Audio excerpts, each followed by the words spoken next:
Saudações a todos. Vamos buscar mais uma vez no livro Luz no Lar, psicografado pelo Chico, em que o irmão X nos traz um dos capítulos que ele chama de Mãe, em que nós vamos ver apontamentos muito preciosos.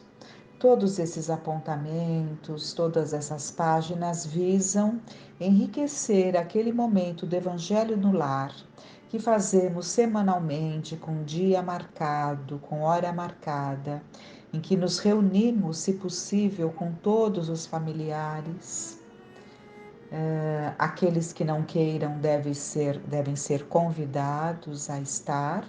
Crianças, evidentemente, e pré-adolescentes, evidentemente, devem fazer parte deste momento, porque assim como nós os alimentamos materialmente, assim como a família, os pais providenciam os alimentos que sustentam ali a fome de cada filho, e não se pergunta quem quer, né? É oferecido ali aquele alimento e é um processo natural. Da mesma forma, assim também como não se pergunta se eles querem ir à escola, todos têm que passar por esse processo educativo nas escolas, nenhum pai quer ouvir se o filho deseja ou não. Da mesma forma, a educação religiosa para as crianças e jovens mais jovens, né, enquanto ainda não podem decidir por si mesmos, porque ainda não têm uma independência. Essa independência é no decorrer ali da juventude. Enquanto isso não chega, os pais devem e têm o direito, na verdade, o dever de proporcionar esses momentos junto aos filhos. Então, é mais um tema para enriquecer esses momentos. Vamos lá então. Quando Jesus ressurgiu do túmulo, a negação e a dúvida imperavam no círculo dos companheiros. Voltaria a ele? Perguntavam perplexos. Quase impossível. Seria Senhor da vida eterna quem se entregara na cruz, expirando entre malfeitores? Então, surgiu uma situação muito difícil para os discípulos ainda não despertos para a verdadeira condição do Cristo, né? Não entendendo a razão daquele desfecho chocante, para eles chocante, né? Na verdade, sim, chocante, mas teve todo um objetivo para que tal se desse. E eles sentiram ali essas dúvidas, esses questionamentos, e estavam ali bastante amedrontados. Maria Madalena, porém, a renovada vai ao sepulcro de manhãzinha. Isso pelo domingo de manhã, né? Ela vai ao sepulcro de manhãzinha e, maravilhosamente surpreendida, vê o mestre ajoelhando-se aos pés.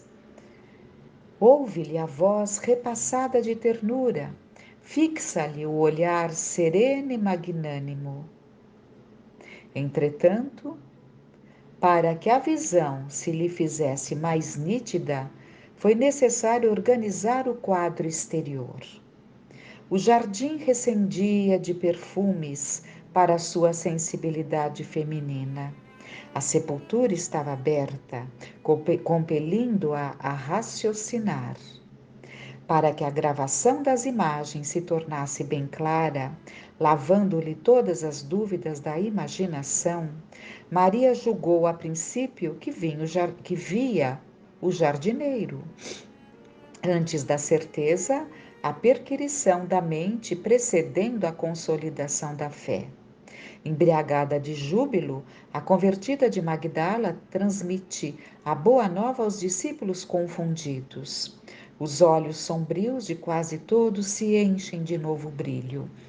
Então, Maria de Magdala, Maria Madalena, ela se dirige logo pela manhã ao sepulcro com a intenção de balsamizar novamente o mestre, Era um hábito judaico, né? Então eles balsamizavam com aqueles aromas, envolviam naqueles panos, e ela vai junto de outras Marias, né? Mais duas, possivelmente mulheres, e vão ali para o túmulo e ela encontra ali o túmulo vazio, né?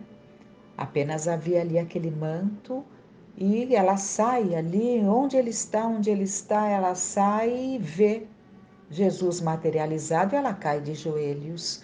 Mas vejamos nós que todos os cuidados foram tomados para que aquela visão não ficasse, não trouxesse dúvida. Então Jesus agiu assim em todos os momentos, quando ele desejava que uma visão, que uma situação ficasse marcada, ele tomava todos os cuidados para que isso ficasse muito marcado, para que não gerasse dúvida. Então, havia o perfume, né?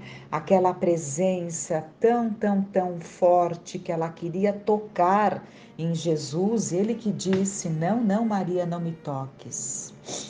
E e tudo isso fez com que ela tivesse a certeza de que ela estava com o Mestre, porque ele diz para ela levar essa notícia. Ela vai, ela corre ali onde estavam os discípulos reunidos, inclusive Maria de Nazaré, a Mãe Santíssima, também estava nesse momento e recebe essa notícia. E como mãe, porque muitos dos discípulos alguns dos discípulos pensaram, mas a Maria de Madalena ter visto a Jesus, aquela ciumeira do ser humano, né?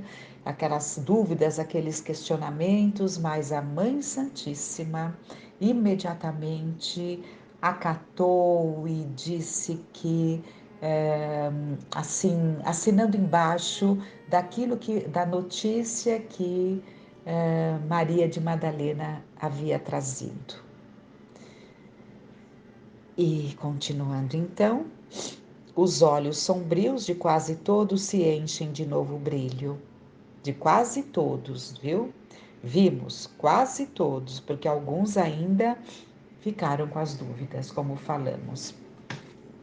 Outras mulheres, como Joana de Cusa e Maria, mãe de Tiago, dirigem-se ansiosas para o mesmo local, conduzindo perfumes e preces gratulatórias. Não enxergam o Messias, mas entidades resplandecentes lhes falam do Mestre que partiu. Pedro e João acorrem pressurosos e ainda veem a pedra removida, o sepulcro vazio e apalpam os lençóis abandonados. No colégio dos seguidores travam-se polêmicas discretas. Seria, não seria? Contudo, Jesus, o amigo fiel, mostra-se aos aprendizes no caminho de Emaús, que se lhe reconhecem a presença ao partir do pão, e depois aparece aos 11 cooperadores num salão de Jerusalém. As portas permanecem fechadas e, no entanto, o Senhor demora-se junto deles, plenamente materializado. Vamos dar uma parada. Aqui primeiro é relatado, e tudo isso nós temos nos evangelhos, né? Os 4 discípulos nos relataram essas passagens. Então, se não encontramos nos 4, mas temos lá o registro dessas passagens que esses discípulos estavam caminhando ali em direção a Emaús. De repente, alguém os acompanha e conversa com eles. Enquanto estavam acompanhando e conversando, Jesus conversando com eles, eles não se dão conta que era Jesus que estava ali, como se um véu deixasse nebulosa aquela situação e eles não entenderam que era com Jesus que eles conversavam. Mas eles entram e convidam a Jesus. Era muito comum convidar-se, né, ali alguém que estava de passagem, convidar para entrar, para um refazimento, para um alimento, né? Para um cuidado com os pés, porque caminhavam muito. Então o judeu sempre teve a porta aberta a todos aqueles que estavam passando. E, e aqui no caso, quando eles entraram, Jesus entra junto. E sabe quando Jesus é reconhecido? Quando ele pede um pão, é trazido o pão e ele parte o pão. É ao partir do pão, está lá no Evangelho. Então, quando ele parte o pão, ele é reconhecido. E por que ele parte o pão? Por que ele come o pão? Para materializar aquela presença a ponto de eles não pensarem, tive uma visão, tive um sonho, tive uma alucinação de que vi Jesus. Então, para que tudo ficasse muito claro, Jesus tomava os devidos cuidados. Mais adiante, então, isso foi no caminho de Emaús. Depois já vimos aqui quando tinha 11 cooperadores num salão de Jerusalém. Judas já havia partido, né? Judas, em seguida, ele se suicida, né? Então, estavam lá os 11, num salão de Jerusalém. As portas estavam fechadas, no entanto, o Senhor demora-se junto deles, plenamente materializado. Os discípulos estão deslumbrados, mas o olhar de Messias é melancólico. Diz-nos João, Marcos, que o Mestre lançou-lhes em rosto a incredulidade e a dureza de coração. Diz-nos João Marcos que o Mestre lançou-lhes em rosto a incredulidade e a dureza do coração. Exorta-os a que o vejam, que o apalpem. Aqui nesse momento está Tomé, porque Tomé, naquele primeiro momento, que foi no mesmo dia que Maria de Madalena, no domingo, né? Vem com a notícia, com a boa nova, com a notícia, na notícia mais alegre que a terra já recebeu.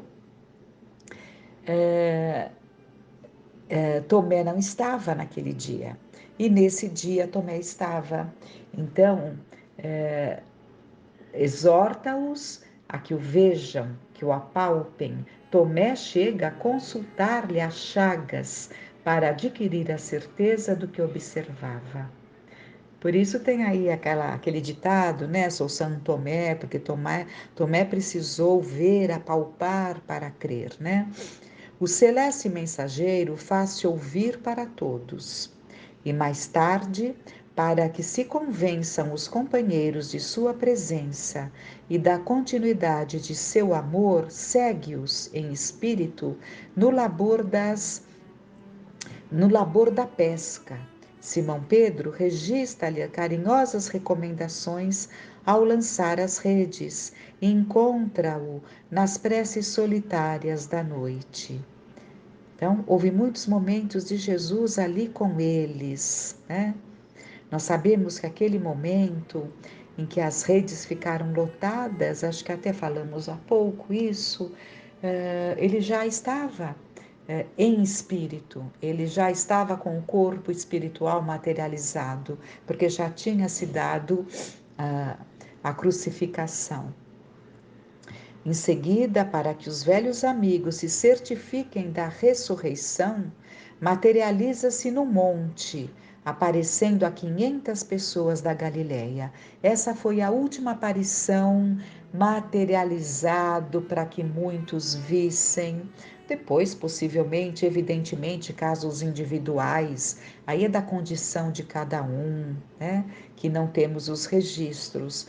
Mas Jesus teve uma trajetória ali de materializações que ficaram registradas, e a última, que foi considerada, e todos os discípulos e todos os seguidores, muitos acorreram ao Monte das Bem-aventuranças, onde ele havia deixado ali o Sermão da Montanha.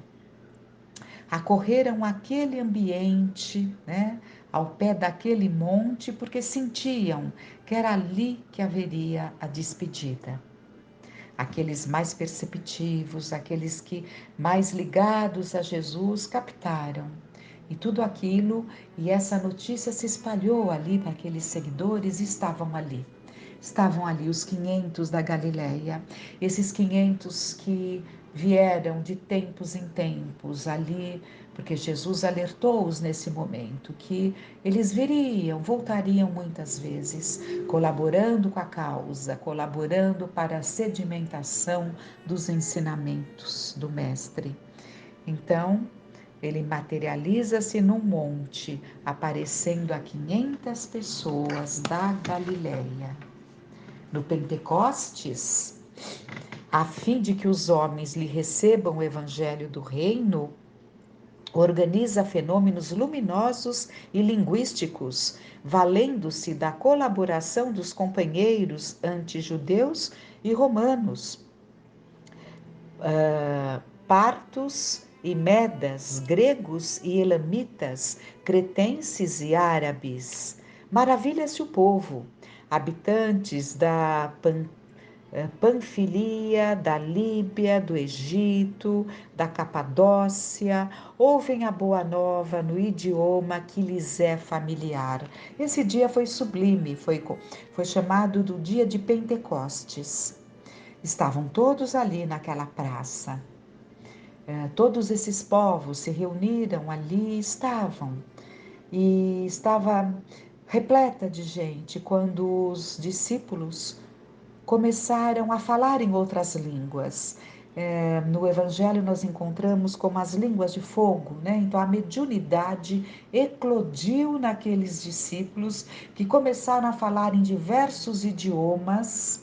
E cada um desses povos todos que foram citados ouviam no seu idioma. Então foi algo também coordenado pelo Mestre Jesus, muito significativo para marcar. Foi a eclosão da mediunidade. A partir daí, os discípulos seguiram confiantes, porque suas línguas se soltaram, como Jesus tinha falado, né? Se vocês se calarem, as pedras falarão. Se vocês se calarem, as línguas falarão. Então foi chamado de língua de fogo que pairou sobre eles. Na verdade, é o fogo, simbolicamente falando, da mediunidade, né? Continuando, decorrido algum tempo, Jesus resolve modificar o ambiente farisaico e busca Saulo de Tarso para o seu ministério. Entretanto, para isso, é compelido a materializar-se no caminho de Damasco, à plena luz do dia. Então, aconteceram outras materializações, né? Como essa de Damasco, que de fato eu disse que não teríamos notícia, mas temos notícia sim. A de Saulo de Tarso foi depois de tudo isso que nós comentamos aqui. O perseguidor, mas foi para Paulo, foi para Saulo ainda, não foi para um número mais considerável, né? Então, voltando, Saulo de Tarso para o seu ministério, entretanto, para isso é compelido a materializar-se no caminho de Damasco à plena luz do dia. O perseguidor implacável, para convencer-se, precisa experimentar a cegueira temporária. Então, cuidados tomados, ele fica cego, né? O Saulo. O servo leal dissipe o temor e vá socorrer o ex-verdugo. É imprescindível que Jesus o visite em pessoa, lembrando-lhe o obséquio fraternal. Lendo novamente. O perseguidor implacável, para convencer-se, precisa experimentar a cegueira temporária após a claridade sublime. E para que Ananias, o servo leal, dissipe o temor e vá socorrer o ex-verdugo, é imprescindível que Jesus o visite em pessoa, lembrando-lhe o obséquio fraternal. Então, Jesus busca a Ananias, né? Um grande seguidor, e pede para que ele procurasse a Saulo que estava e orienta onde Saulo estava, e Ananias, a quem Saulo estava buscando perseguir, né? Porque ele já tinha iniciado a sua perseguição aos cristãos, foi lá e faz com que ele volte a ver. A partir daí, Saulo, que caiu de joelhos vendo a Jesus, e naquele momento é como se um véu se desvendasse das suas lembranças, e ele reconhece ali em Jesus o grande amigo. Então, nada mais segurou o caminho desse grande espírito batalhador, e podemos afirmar que se não fosse Paulo, o cristianismo não teria afincado raízes. Continuando, todos os companheiros, aprendizes, seguidores e beneficiários solicitaram a cooperação dos sentidos físicos para sentir a presença do divino ressuscitado. Utilizaram-se dos olhos mortais, manejaram o tato, aguçaram os ouvidos. Houve, contudo, alguém que dispensou todos os toques e associações mentais, vozes e visões. Foi Maria, sua mãe, sua divina mãe. O filho bem-amado vivia eternamente no infinito mundo de seu coração. Seu olhar contemplava-o através de todas as estrelas do céu e encontrava-lhe o hálito perfumado em todas as flores da terra. A voz dele vibrava em sua alma, e para compreender-lhe a sobrevivência, bastava penetrar o iluminado santuário de si mesma. Seu filho, seu amor e sua vida, poderia acaso morrer? E, embora a saudade angustiosa, consagrou-se à fé no reencontro espiritual no plano divino, sem lágrimas, sem sombras e sem morte. E nós, espíritas que temos, através desses grandes médiuns, né, que nos passam tanta segurança, como um Chico, por exemplo, temos ali as notícias, né, de que Maria abraçou a causa do Cristo depois que ele parte, ela deixa de ser mãe e passa a ser ali uma seguidora, né, sedimentando naqueles corações tudo aquilo que Jesus trouxe, né, como sua mãe colabora na continuidade do trabalho do filho. E o irmão X termina assim: homens e mulheres do mundo, que a vez de afrontar um dia a esfinge do sepulcro, é possível que estejais esquecidos plenamente no dia imediato de vossa partida, a caminho do mais além. Familiares e amigos, chamados ao imediatismo da luta humana, passarão a desconhecer-vos, talvez por completo. Ele está falando aqui do esquecimento, do quem fica aqui vai se envolvendo ali nas lutas, né? E acabamos ali esquecendo aqueles que se vão. Mas, se tiverdes um coração de mãe, mas se tiverdes um coração de mãe, pulsando na terra, regozijar-vos-eis além da escura fronteira de cinzas, porque aí vivereis amados e felizes para sempre. Irmão X, que fiquemos em paz.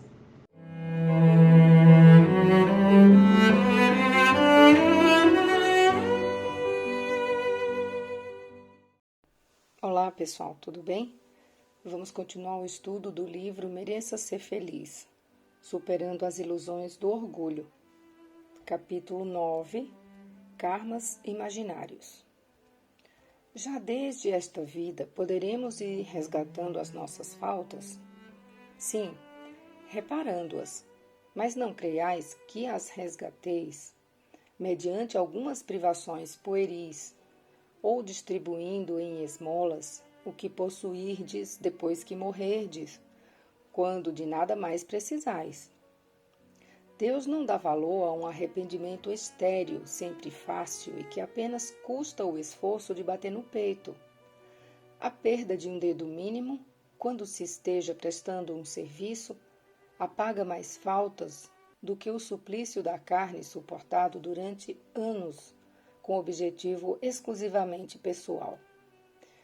Só por meio do bem se repara o mal, e a reparação nenhum mérito apresenta, se não atinge o homem nem no seu orgulho, nem nos seus interesses materiais. O Livro dos Espíritos, questão 1000. A palavra karma, cuja origem do sânscrito significa ação, tomou a conotação cultural religiosa de destino traçado e imutável no Ocidente, servindo para designar as coisas ruins que podem acontecer a alguém em razão de erros perpetrados em outras existências carnais. O perfil psicológico do desmerecimento e do pecado, ainda tão presentes na mentalidade dos povos, generalizou crenças em torno da ideia do karma, que aumentam a infelicidade humana através de pensamentos destituídos de bom senso e amparo na razão. Seu conceito, principalmente entre os espíritas, costuma estar amplamente associado ao sofrimento ou algo que não aceitamos e somos obrigados a tolerar, por tratar-se de um débito que assumimos antes de renascer fisicamente. Assinala-se com base em trechos da codificação que o sentido existencial da reencarnação é pagar dívidas, resgatar crimes, construindo assim um enfoque pessimista e aterrorizante para a filosofia espírita, em função de interpretações errôneas ao sabor do desamor e da punição. A pior consequência dessa forma de entendimento é o cultivo da dor como mecanismo de evolução e crescimento, gerando um clima de tristeza regado pela cultura do não merecimento.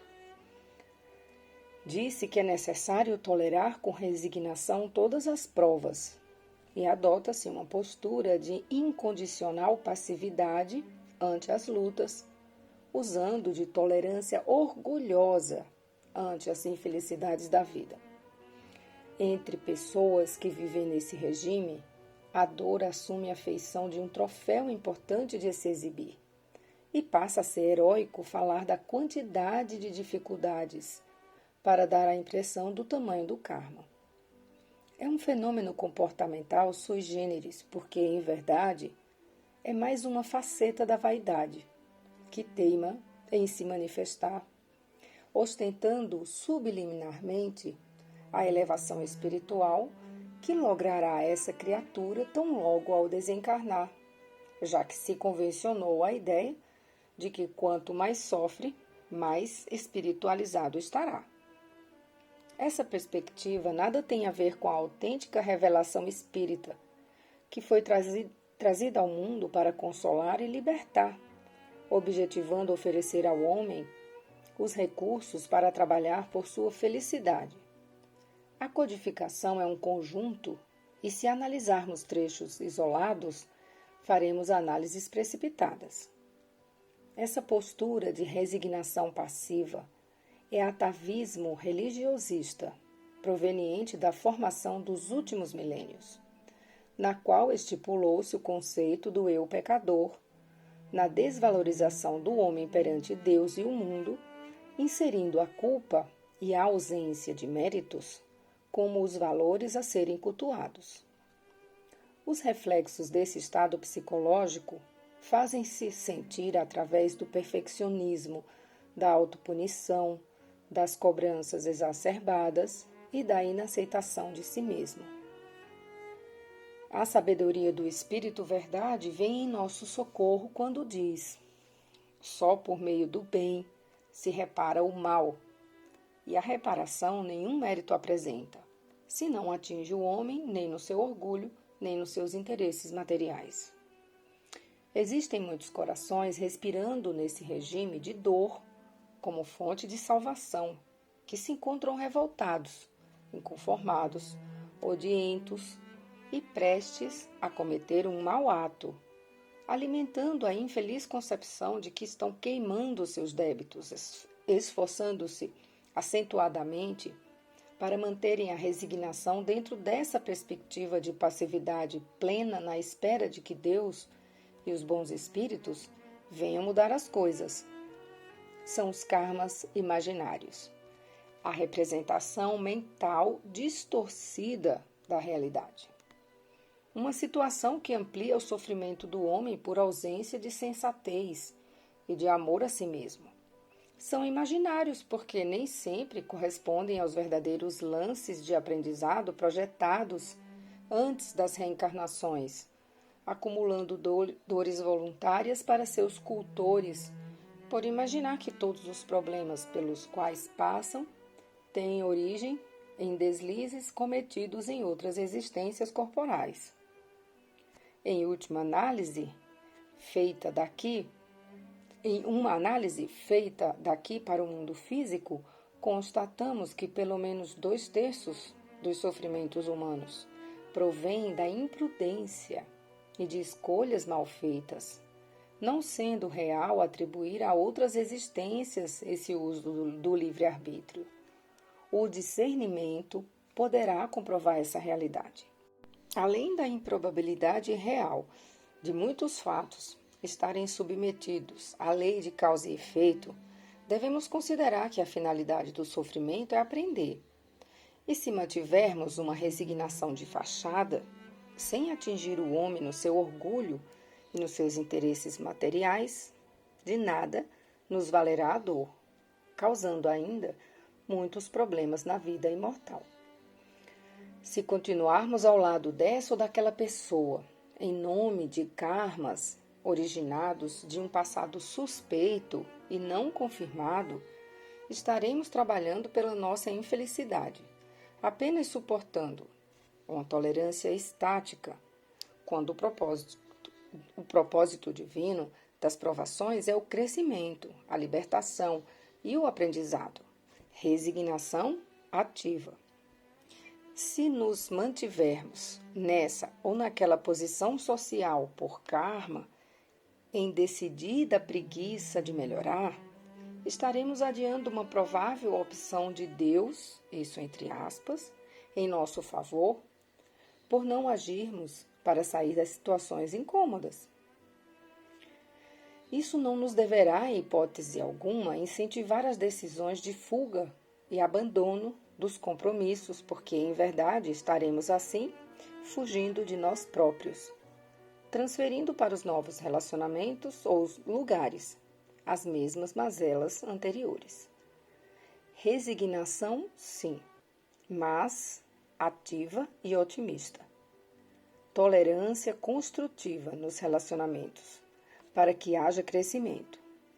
Esforço pessoal no campo social, para que nos credenciemos justamente a maiores responsabilidades e benefícios. Aguentar por aguentar, sofrer por sofrer, é ausência de consciência nas provas e adiamento de soluções. Mais uma vez, os sábios guias da codificação auxiliam-nos à compreensão quando dizem: a perda de um dedo mínimo quando se esteja prestando um serviço apaga mais faltas do que o suplício da carne suportado durante anos com o objetivo exclusivamente pessoal. Suportar por suportar é perda incalculável. Suportar trabalhando para vencer e aprender é solução a caminho. Se estamos na dor, precisamos entender seus alvitres, suas indicativas em favor de nosso aprendizado, a fim de sairmos da lamentável condição de vítimas kármicas de dores que poderíamos superar.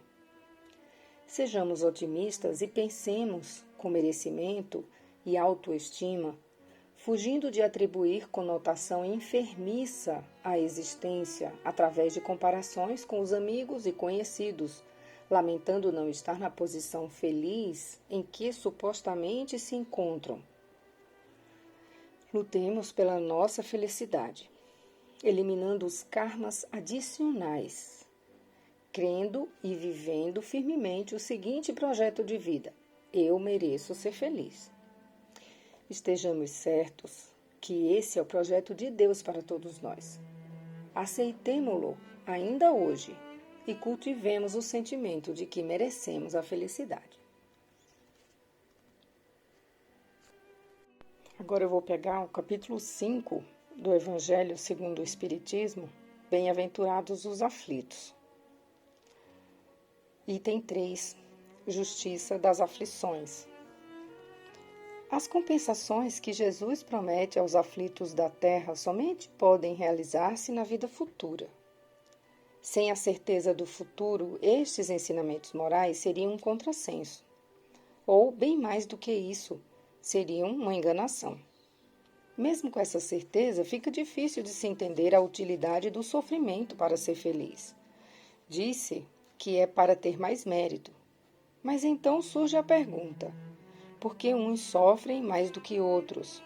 Por que uns nascem na miséria e outros na riqueza, sem nada terem feito para justificar essa posição?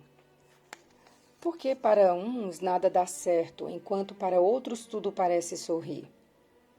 E o que ainda fica mais difícil de entender é ver os bens e os males tão desigualmente divididos entre viciosos e virtuosos, e ver os bons sofrerem ao lado dos maus que prosperam. A fé no futuro pode consolar e proporcionar paciência, mas não explica estas desigualdades que parecem desmentir a justiça de Deus.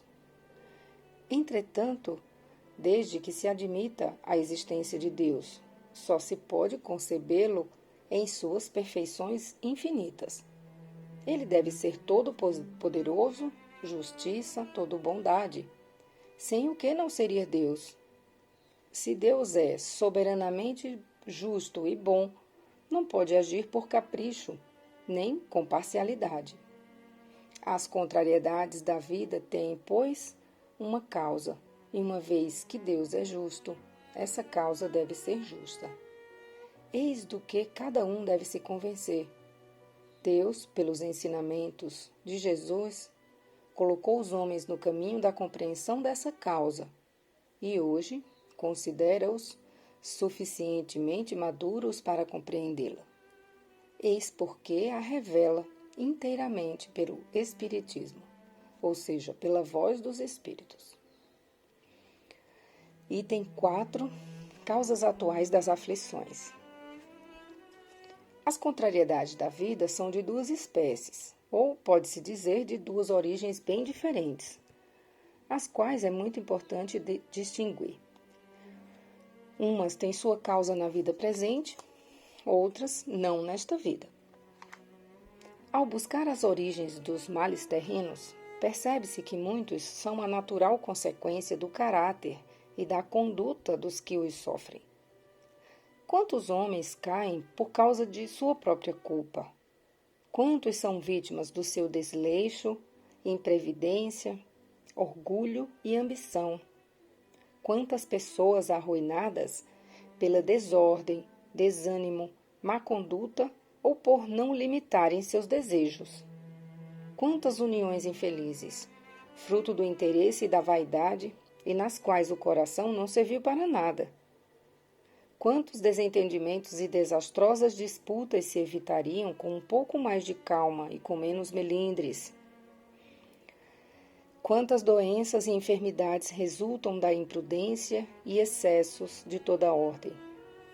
Quantos pais são infelizes por causa dos filhos, por não combaterem neles, desde pequeninos, as manifestações de suas más tendências? Por indiferença e comodismo, deixaram desenvolver neles os germes do orgulho, do egoísmo e da tola vaidade, que ressecam o coração. E depois, mais tarde, ao colherem o que semearam, espantam-se e afligem-se com a falta de respeito e a ingratidão deles. Que todos aqueles que são feridos no coração pelas contrariedades e decepções da vida interroguem friamente suas consciências. Que busquem primeiro a origem dos males que os afligem e sintam se, na maioria das vezes, não podem dizer: se eu tivesse feito ou deixado de fazer tal coisa, não estaria nessa situação. A quem culpar então por todas essas aflições, senão a si mesmo? Deste modo, o homem é, na maior parte dos casos, o autor de seus próprios infortúnios. Mas ao invés de reconhecer isso, acha mais conveniente e menos humilhante para a sua vaidade acusar a sorte, a providência, o azar, sua má estrela, quando na verdade sua má estrela é a sua negligência.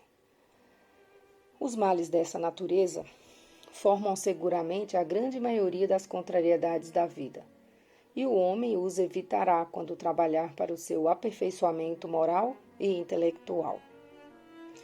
A lei humana alcança certas faltas e as pune. Pode-se então dizer que o condenado sofre a consequência do que fez. Mas a lei não alcança e não consegue atingir todas as faltas. Ela pune mais especialmente as que trazem prejuízo à sociedade, mas não atinge aqueles que cometeram faltas que prejudicaram a si mesmos. No entanto, Deus quer o progresso de todas as suas criaturas, e é por isso que nenhum desvio do caminho reto fica impune. Não há uma só falta, por menor que seja, uma única infração à sua lei, que não tenha forçosas e inevitáveis consequências, mais ou menos lastimáveis, e disso conclui-se que, tanto nas pequenas como nas grandes coisas, o homem sempre é punido pelo erro que cometeu. Os sofrimentos consequentes são para ele uma advertência de que agiu mal. Eles lhe dão experiência e fazem com que sinta a diferença entre o bem e o mal, e o alertam para a necessidade de se melhorar, para evitar no futuro o que foi para ele uma fonte de desgostos. Sem isso, não teria nenhum motivo para se corrigir. Confiante na impunidade, retardaria seu adiantamento e, por conseguinte, sua felicidade futura. Algumas vezes, a experiência vem um pouco tarde, quando a vida já está perturbada e foi desperdiçada, as forças desgastadas e o mal não tem mais remédio. Então o homem se põe a dizer: se no início da vida eu soubesse o que sei hoje, quantas faltas teria evitado? Faria tudo de outro modo, mas não há mais tempo. Tal como o trabalhador preguiçoso que diz: perdi o meu dia. Ele também diz: perdi minha vida.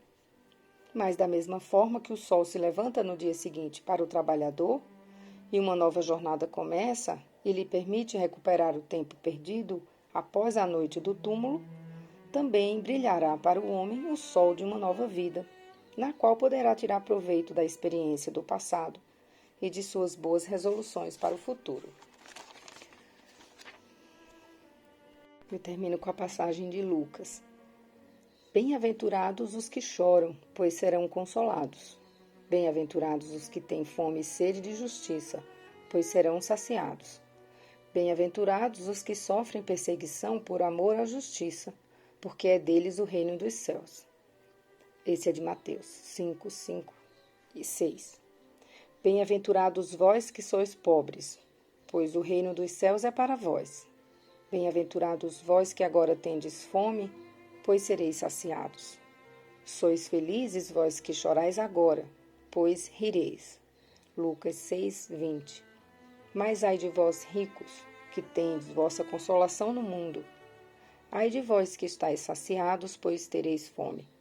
Ai de vós que rides agora, porque gemereis e chorareis. Lucas 24 e 25. Vamos encerrar por aqui. Boa semana a todos.